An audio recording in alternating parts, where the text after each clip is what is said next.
Yo, what's good, beautiful people? We are here with part 73 of Condensed Chaos by Hines. Witches, wizards, warlocks, magicians, magus, and magi, let us delve deep. We're going to touch on the initiatory sickness and the dark night of the soul.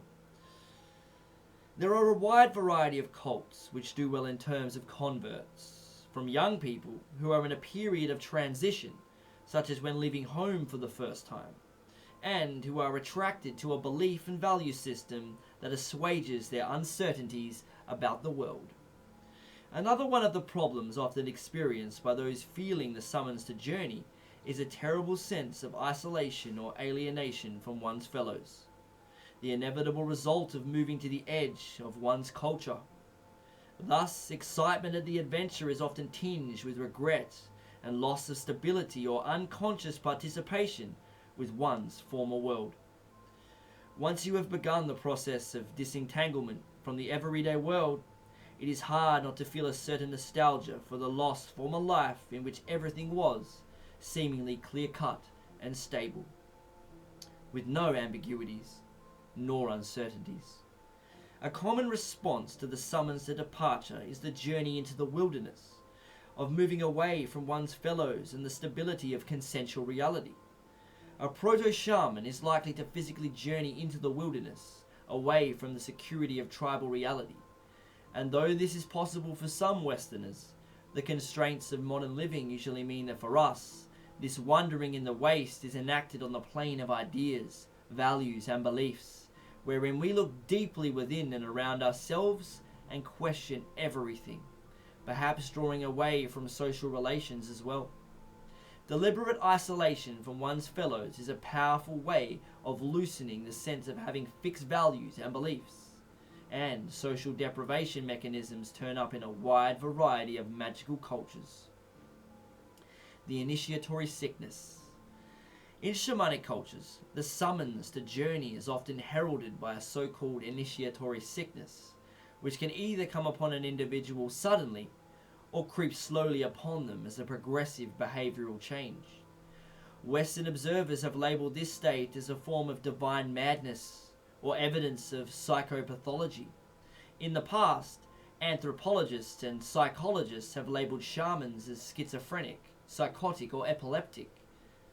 More recently, Western enthusiasts of shamanism and anti-psychiatry have reversed this process of labeling and asserted that people as schizophrenic, psychotic, or epileptic are proto-shamans.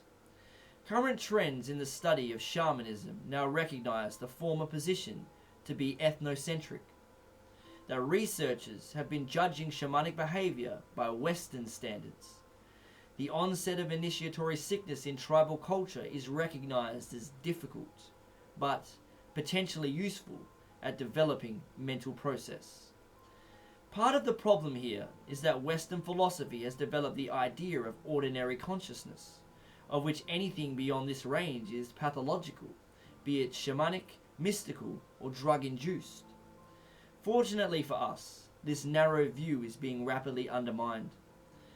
Individuals undergoing the initiatory sickness do sometimes appear to suffer from fits and strange behavior, but there is an increasing recognition that it is a mistake to sweepingly attach Western psychiatric labels onto them, so that they can be explained away. Shamans may go through a period of readjustment, but research shows that they tend to become the most healthy people in their tribes, functioning very well as leaders and healers. Transitional states showing similar features to the initiatory sickness have been identified in other cultures, mystical and magical practices which Western researchers are beginning to study as practices from other cultures gain popularity in the West. The dark night of the soul. St. John of the Cross, a Christian mystic, wrote of this experience: puts the sensory spiritual appetites to sleep, deadens them, and deprives them of the ability to find pleasure in anything. It binds the imagination and impedes it from doing any good discursive work. It makes the memory cease, the intellect become dark and unable to understand anything, and hence it causes the will to become arid and constrained, and all the faculties empty and useless. And over this hangs a dense and burdensome cloud, which afflicts the soul and keeps it withdrawn from God. When entering the dark night, one is overcome by the sense of spiritual dryness and depression. The idea expressed in some quarters that all such experiences are to be avoided in favor of a peaceful life shows up the superficiality of so much of contemporary living. The dark night is a way of bringing the soul to stillness, so that a deep psychic transformation may take place. In the Western esoteric tradition, this experience is reflected in the tarot card, the Moon, and is the hump in an individual's spiritual development where any early benefits of meditation, path working, or disciplines appear to cease, and there is an urge to abandon such practices and return to everyday life. This kind of hump, which must be passed through, can be discerned in different areas of experience, and is often experienced by students on degree courses and anybody who is undergoing a new learning process which involves marked life changes as well.